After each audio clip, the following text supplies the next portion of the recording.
오늘 함께 나눌 말씀은 베드로 후서 2장 5절부터 8절 말씀까지입니다.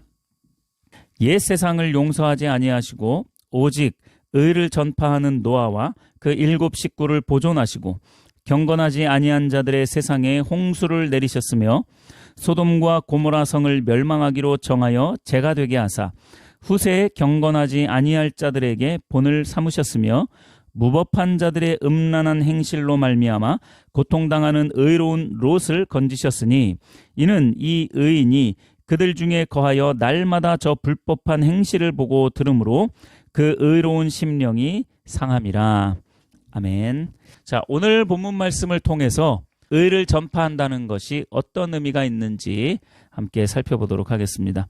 베드로후서는 이단에 대한 경계 그리고 대처를 어떻게 해야 하는지에 대해서 베드로 사도가 자세하게 설명을 하고 있는 것입니다. 있는 그런 서신서가 베드로 후서입니다. 이단에 빠지지 않기 위해서 우리가 무엇을 알고 있어야 하는지에 대해서도 잘 말씀해 주고 있는 서신서죠. 또한 그것과 아울러서 불의한 자들과 거짓 진리를 말하는 자들과 또 경건하지 못한 자들에 대한 경고도 매우 자세하게 기록하고 있는 서신서입니다. 따라서 이 서신서를 통해 우리의 신앙이 어떻게 무장되고 어떤 신앙의 모습으로 자라가야 하는지도 잘 말씀해주고 있는 서신서인 거죠. 오늘 말씀을 통해서 노아가 전파한 의를 우리 모두가 알아서 하나님이 우리에게 요구하시는 신앙의 자세가 또한 무엇인지 깨닫는 그러한 시간이 되어지기를 바랍니다. 5절 말씀을 먼저 보시면 노아와 그 7 식구를 표현하기를 어떻게 표현하고 있습니까? 의를 전파한 자들이라고 그렇게 표현을 하고 있습니다. 노아와 그의 가족들이 의를 전파했다라고 그렇게 표현하고 있는데 그들이 전파한 의가 무엇일까요? 노아가 전파했던 의가 무엇이었겠느냐라는 거죠. 여러분들이 잘 아시는 바와 같이 노아는 120년 동안 방주를 만드는데 정신이 없었습니다. 게다가 모든 상황과 환경 또한 노아를 도와주지 않았어요. 주변에서는 미친 노인네라는 소리도 들었을 것이 분명합니다.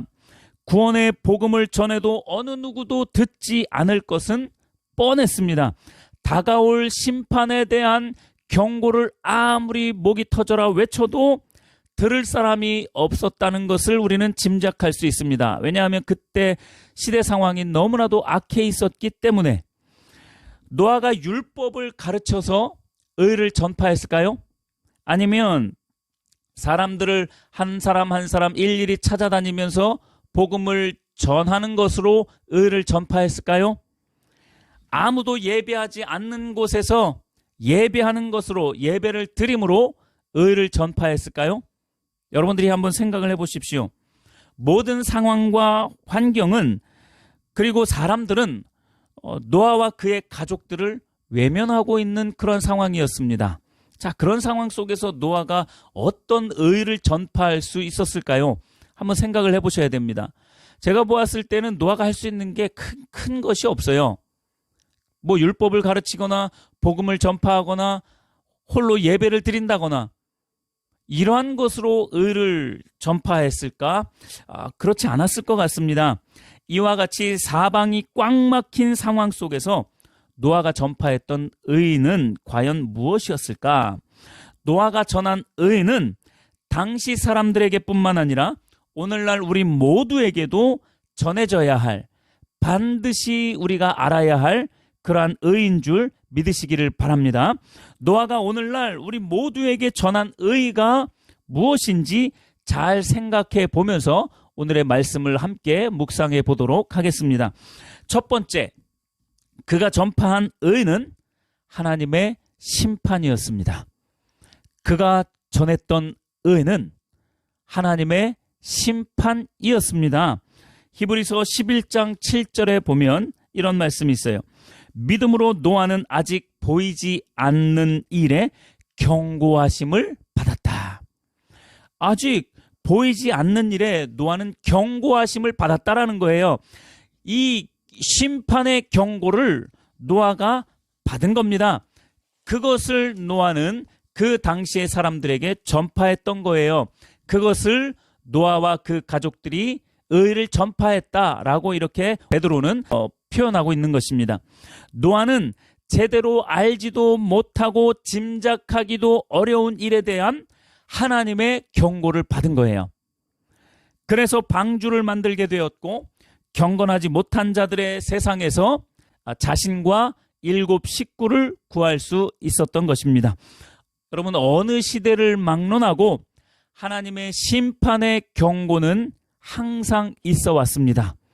최종적 심판은 예수님이 재림하실 그때에 일어나겠지만 그 전까지는 하나님의 심판이 우리의 삶 전반에 걸쳐서 일어나게 될 것입니다. 우리가 영적인 눈과 귀와 마음을 열어놓고 있다면 이러한 하나님의 심판의 사인은 감지할 수 있을 것입니다. 하나님의 심판의 사인을 감지하는 것이 왜 중요하겠습니까? 심판이 다가올 것을 아는 사람과 다가올 심판에 대하여서 전혀 모르고 있는 사람의 차이가 무엇이겠느냐는 거예요. 심판의 사인을 감지한 사람은 그 심판을 준비할 수 있습니다. 그러나 심판의 사인을 감지하지 못하는 사람은 재앙이 임할 심판에 대하여서 전혀 준비를 할 수 없습니다.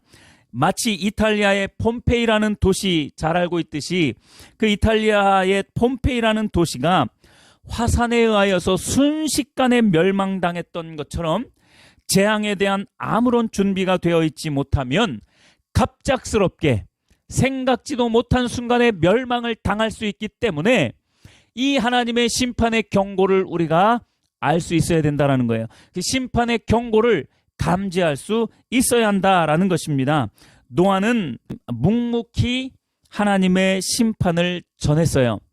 단 한 사람이라도 그 심판을 듣고 깨달아서 마음을 돌이키기를 바랬지만 단 한 사람도 노아가 전한 하나님의 심판을 감지하지 못했던 겁니다. 왜냐하면 지금 자신들이 살고 있는 그 삶에 충분히 만족했기 때문에 그래요. 그래서 그들은 멸망받기 직전까지 먹고 마시고 장가들고 시집가는 일들에만 골몰했던 겁니다. 그러한 것들에만 집중했던 거예요. 그렇게 하다가 그들은 순식간에 수장당해 버린 거죠. 마태복음 24장 38절에 보면 그때 당시에 그들을 신약성경에서 이렇게 표현하고 있습니다. 홍수 전에 노아가 방주에 들어가던 날까지 사람들이 먹고 마시고 장가들고 시집가고 있으면서 아무런 감지를 하지 못한 거예요. 영적인 감지를 전혀 하지 못하는 겁니다. 하나님의 심판의 경고를 전혀 감지하지 못하고 있는 거예요. 심판을 감지하지 못하니까 노아가 방주에 들어가는 그날까지, 언제까지요? 노아가 방주에 들어가는 그날까지 자기들의 일에 취해서 살고 있었던 겁니다. 심판을 감지하지 못하는 개인과 민족은 항상 멸망당했음을 우리는 기억해야 합니다. 소돔과 고모라가 그러했고 애굽이 그러했습니다. 또한 하나님의 심판을 무시하거나 멸시한 개인들도 마찬가지였어요. 모세를 대적했던 고라와 하나님의 명령을 무시했던 사울 왕과 그리고 아합과 이세벨, 홈니와 비느하스와 같은 이러한 사람들이 대표적인 예일 것입니다. 오늘날 우리에게 하나님의 심판의 경고가 자주 들려오고 있습니다. 이것을 우리가 감지해야 된다는 거예요.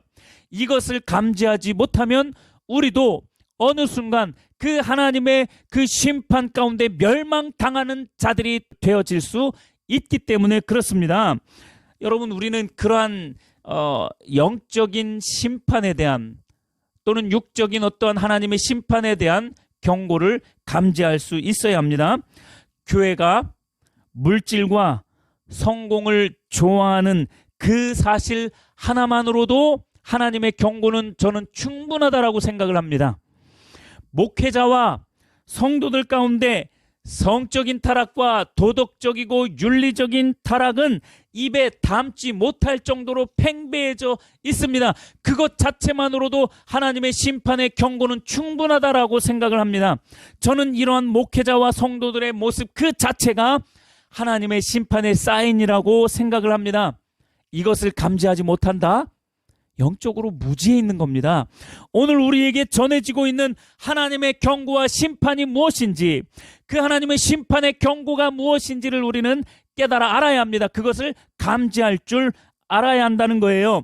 내 삶의 패턴과 모난 인격과 화인 맞은 양심과 그리고 뜨겁지도 차지도 않은 신앙에 어떤 경고의 불이 켜져 있는지 그게 감지가 되어져야 한다는 거예요.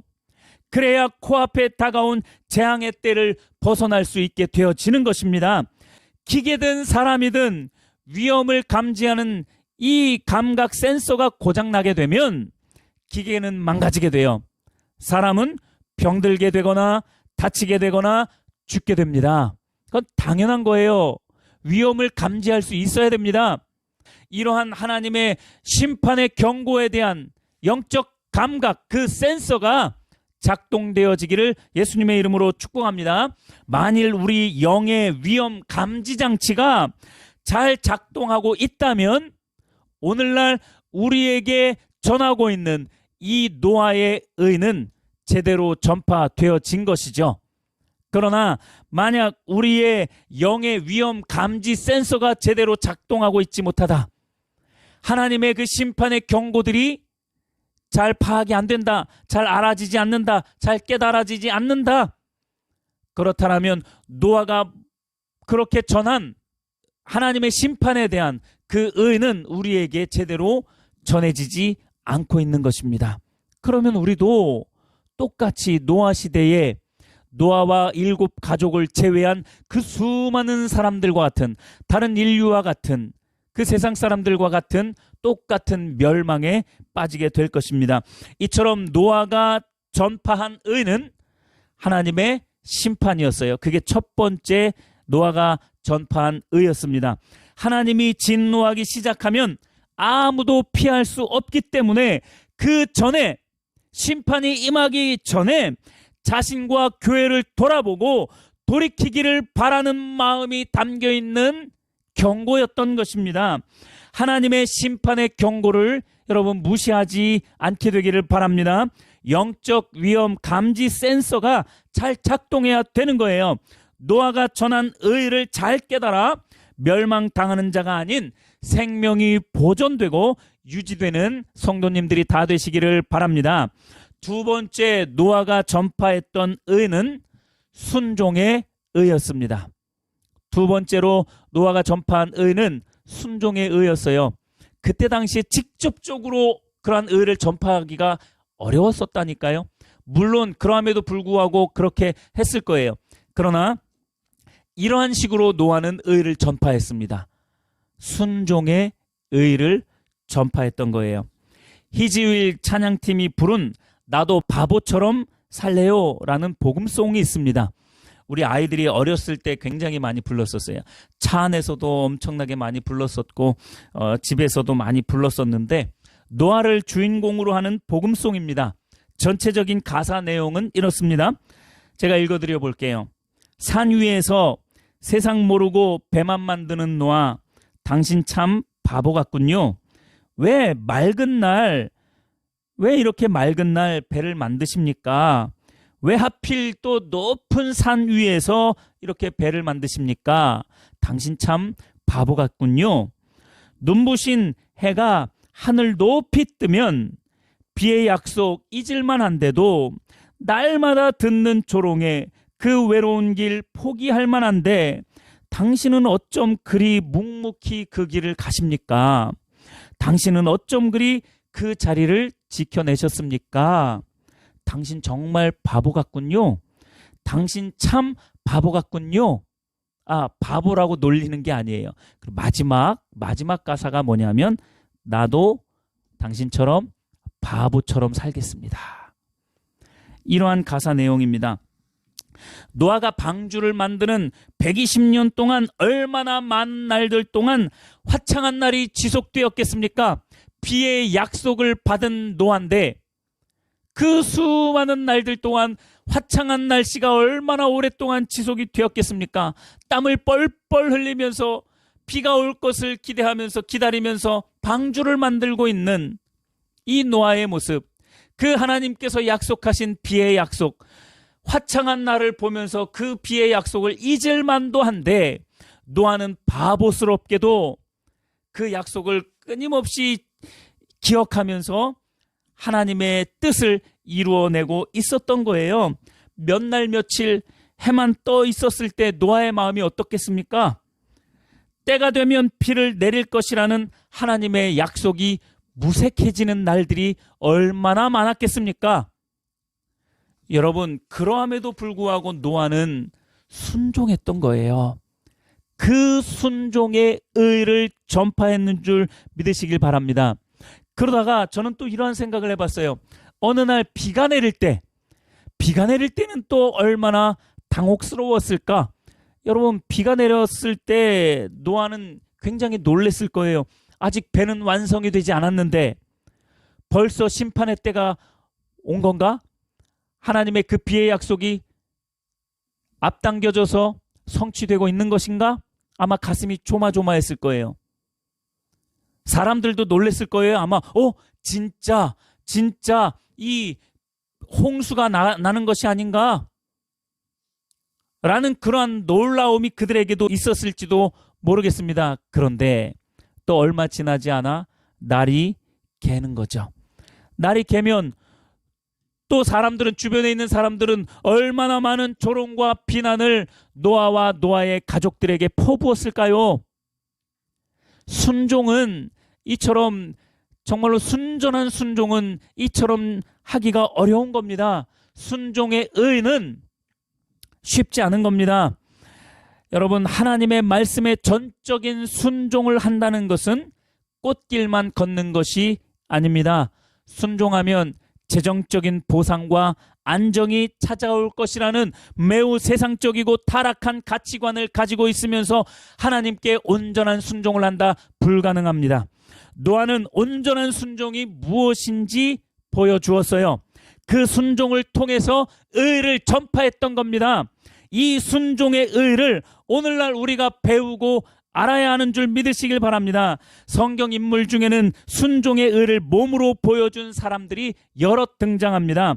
순종으로 믿음의 길을 떠난 아브라함이나 홍해를 가른 모세, 가나안 땅을 정탐한 여호수아와 갈렙, 예수님의 12 제자와 바울도 빼놓을 수 없는 순종의 아이콘들이었습니다. 그리고 뭐니 해도 예수님의 순종은 그 모든 사람들의 순종과는 비교할 수 없을 정도로 위대한 순종이었어요. 왜냐하면 죽기까지 순종하셨기 때문에. 하나님의 본체이신 예수님은 죽기까지 순종하는 그 순종의 본을 보이셨기 때문에 가장 위대한 순종이었습니다. 순종하지 않는 사람들의 가장 큰 특징이 뭐냐면 잘 듣지 않습니다. 그리고 가르침을 받지 않으려고 합니다. 이게 그들의 큰 특징이에요. 왜냐하면 온통 자기 생각에 사로잡혀 있기 때문에 그렇습니다. 성경적 기준은 없고 자기 기준만 가득하기 때문에 가르침을 받지 않아요. 잘 듣지 않습니다. 이런 목회자나 성도들처럼 소귀에 경 읽는다는 속담이 잘 어울리는 사람도 없을 것입니다. 제대로 알아듣지도 못하고 가르침도 받으려 하지 않습니다. 오히려 자기 주장과 자기 철학만 막 쏟아내기를 좋아해요.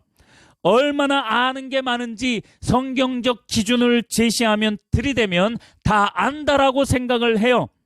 반대로 성경적 기준이 좀 버겁다라고 느껴지면 성경은 성경이고 내 삶은 내 삶이라고 말하면서 성경 말씀을 아예 무시해버립니다.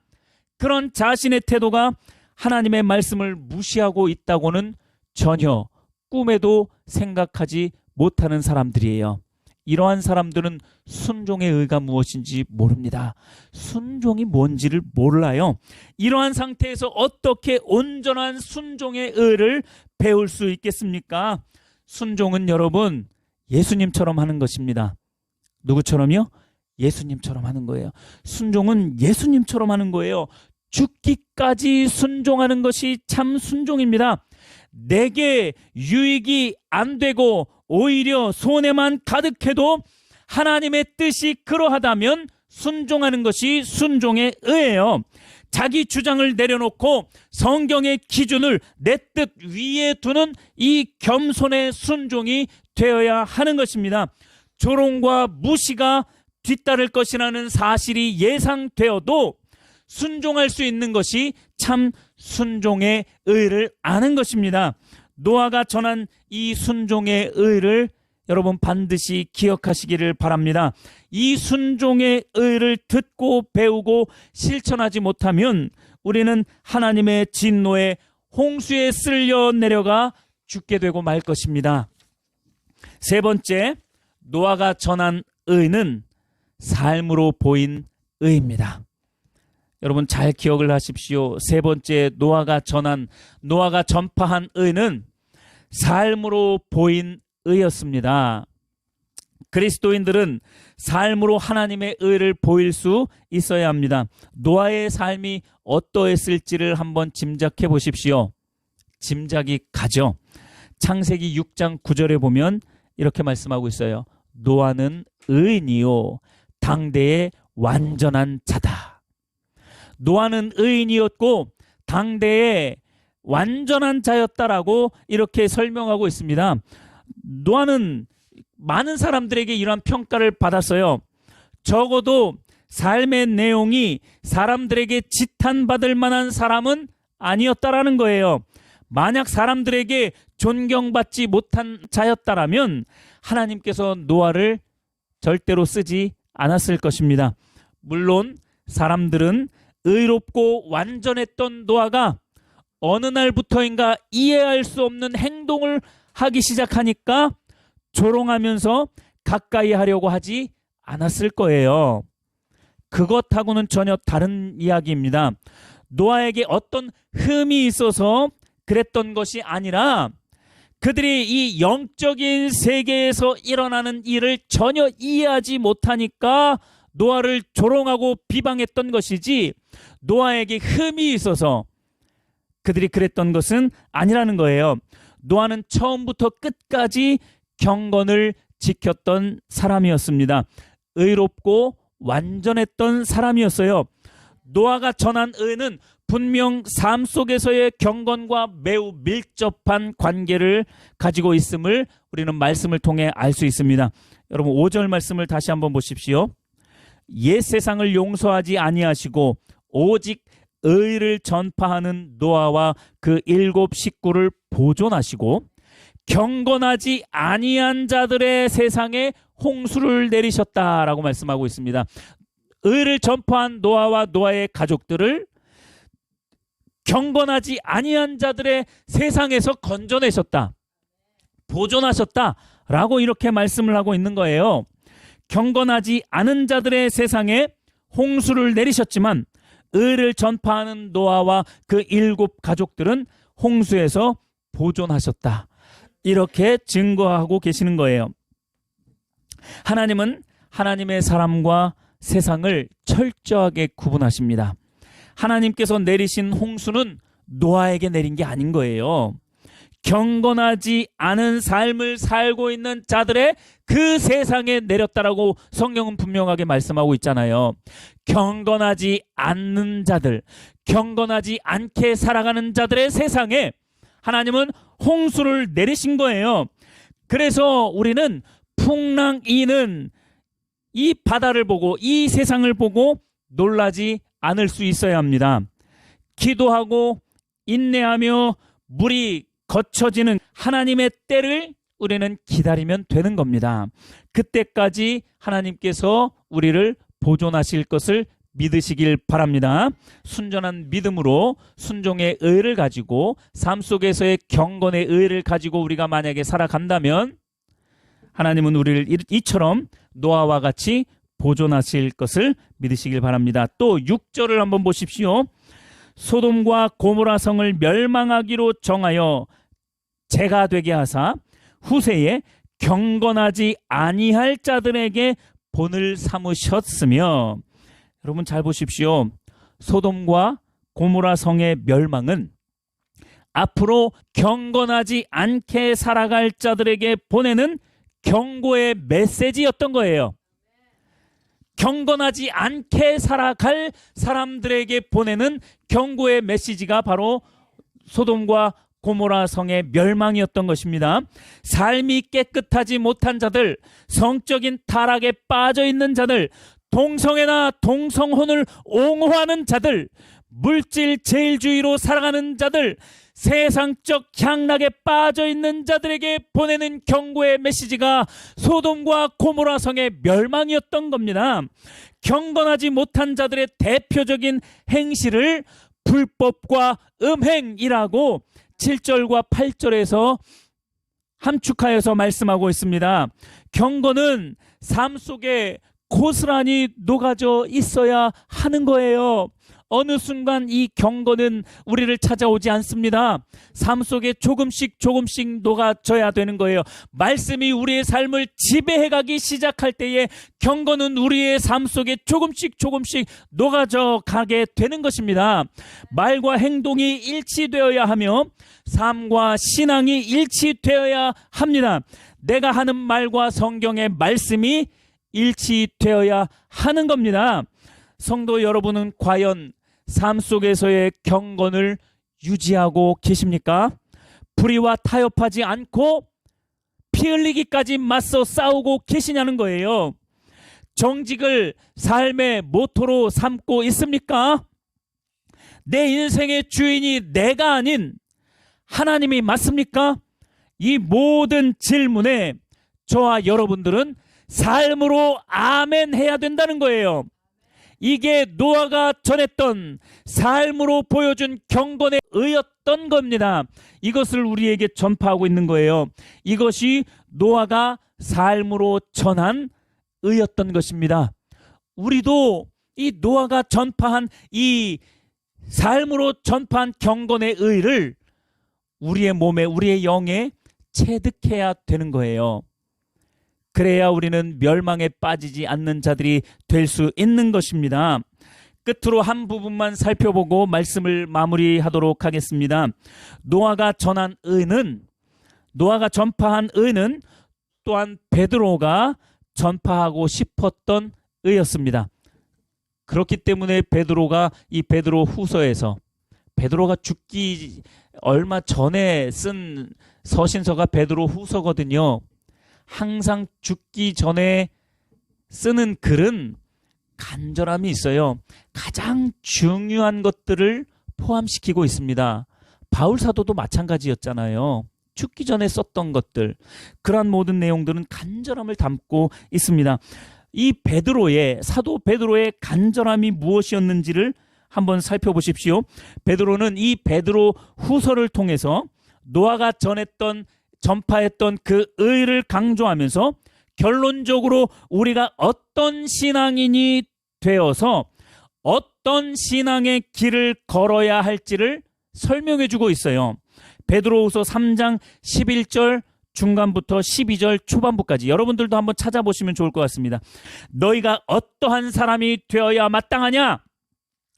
거룩한 행실과 경건함으로 하나님의 날이 임하기를 바라보고 간절히 사모하라, 이렇게 말씀하고 있는 거예요. 거룩한 행실과 경건함으로, 이것이 심판의 경고를 받고 또 순종의 의를 받고 삶으로 경건의 의를 행하는 그러한 사람들을 말씀하고 있는 거예요. 우리가 어떻게 살아야 되겠느냐?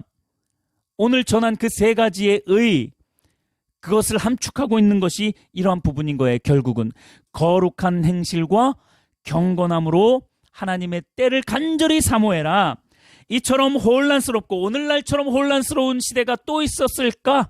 이렇게 생각이 되어질 정도로 혼란스러운 이 죄악이 가득한 그래서 하나님의 말씀이 가려져서 자기 뜻대로만 살려고 귀를 막아버린 이 시대 가운데 그리스도인들은 어떻게 살아가야 하는지 그 청사진을 지금 베드로가 제시하고 있는 거예요. 그리고 그것을 명령하고 있는 겁니다. 이렇게 살아가라 명령하고 있습니다. 너희가 어떠한 사람이 되어야 마땅하냐? 거룩한 행실과 경건함으로 하나님의 날이 임하기를 바라보고 간절히 사모해라. 노아가 전한 의를 잘 기억하면서 거룩한 행실과 경건함으로 예수님의 그 재림의 날까지 인내하고 순종하며 살아가는 성도님들이 다 되시기를 예수님의 이름으로 축복하며 말씀을 마치겠습니다.